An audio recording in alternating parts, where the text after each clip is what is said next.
Hello प्यारे साथियों, आज हम एलडीसी का जो आपके 11 अगस्त को पेपर हुआ है उस पेपर की फाइनल कट ऑफ आपके क्या रहने वाली उसके बारे में हम आज बात करेंगे। साथ ही किन किन को टाइपिंग कॉल आएगा उसके बारे में भी आज के इस वीडियो में जानने वाले हैं। तो ध्यान से देखिएगा साथियों। सबसे पहले टोटल पोस्ट आप सभी को पता है 4197, यानी टोटल लगभग 4200 के आसपास आपके टोटल पोस्ट है।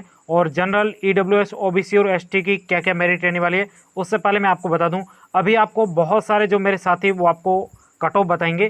तो कट ऑफ सबका अपना अपना पॉइंट व्यू होता है और अपने अपने अनुमान के आधार पर आपको कट ऑफ बताई जाती है। मैं आपको एक घटना बताऊं, जब मैंने रीट का एग्ज़ाम दिया था तब जब मैं भी कट ऑफ आपकी तरह ही वीडियो देखता था तो उस समय कट ऑफ बताई जाती थी लगभग 215, 220, 215 या फिर 17, 18 इस प्रकार से। और उस समय मेरे नंबर थे 198, 198। और जब फाइनल कट ऑफ आई थी ना तब फाइनल कट ऑफ रही थी आपके 192 जनरल की। और मेरा टॉप कैटेगरी जनरल में सिलेक्शन हुआ था और घर के पास ही स्कूल मिल गई।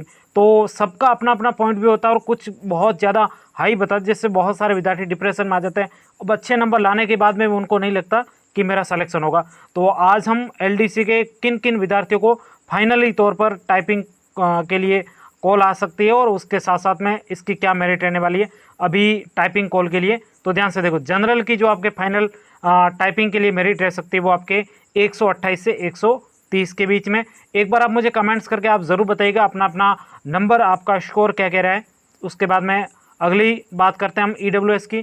तो ईडब्ल्यूएस की जो आपके कट ऑफ रहने वाली है वो 121 से 124 के बीच में। और उसके बाद हम बात करते हैं ओबीसी की। ओबीसी की कट ऑफ आपके रह सकती है 123 से 126 के बीच में। और उसके बाद में एससी की बात करें तो एससी की कट ऑफ रह सकती है आपके 115 से 118 के बीच में। और उसके बाद बात करते हैं एसटी की, तो एसटी की आपके जो कट ऑफ रह सकते हो 106 से 110 के बीच में।